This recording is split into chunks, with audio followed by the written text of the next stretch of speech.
Hello there. We are back at Team Rehab Physical Therapy with Josh Butcher. Today we're going to talk about data in numbers. So why, in your line of work, why is it so important to be able to track progress when someone's going through physical therapy? Yeah, I mean, it should be, physical therapy shouldn't just be guesswork, it should be science-backed. To really know if someone's safe to progress, if they're safe to return to an activity, or if what we're doing is effective.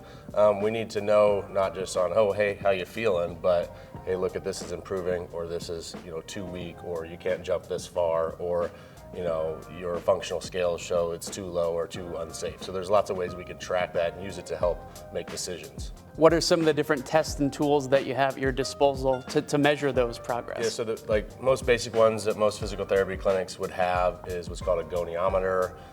It's basically just a protractor-looking thing to measure joint angles. Also inclinometers, which we use a lot for spinal motion. Again, for range of motion to track progress. And then dynamometers, so that's a force gauge. That's the one that I think every PT should be using is, not how strong are you, 4 out of 5 or 3+ out of 5, but 12 pounds of force, and now you're at 18 pounds of force compared to the other side, and we're looking at limb symmetry, which we could really nerd out about. But also, we use functional tests like a hop test, a single leg hop test. Are you ready to return to sports? Based off of can you jump on your bad leg within 5 to 10% of the good leg.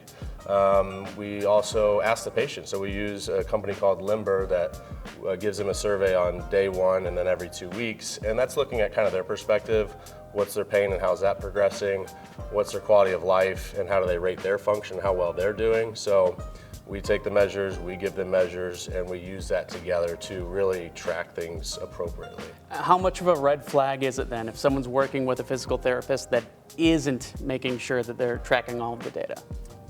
Yeah, if it just feels like there's never a progress update or get together where you look at everything every week or two and you're just kind of wondering and you're just going off feeling, that could be a red flag. If they don't use tools, if they're not doing tests with numbers and giving you the data of how you're doing, that could be a red flag. It's not always necessary, but I believe it's very necessary most of the time.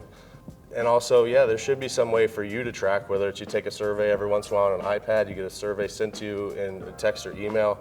Those things should be happening now in 2026. And as you're nerding out over all these numbers, how cool is it to be able to see the progress, to see the tangible results of the work you're doing? Yeah, absolutely, and the patients love it too. I think sometimes patients actually hyperfixate on the numbers.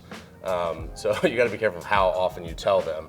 But yeah, it's really great to see somebody, like I'll even see them pre-operatively and get their numbers so that we know where they were at, and then the final product, look how far you've come. It's really rewarding.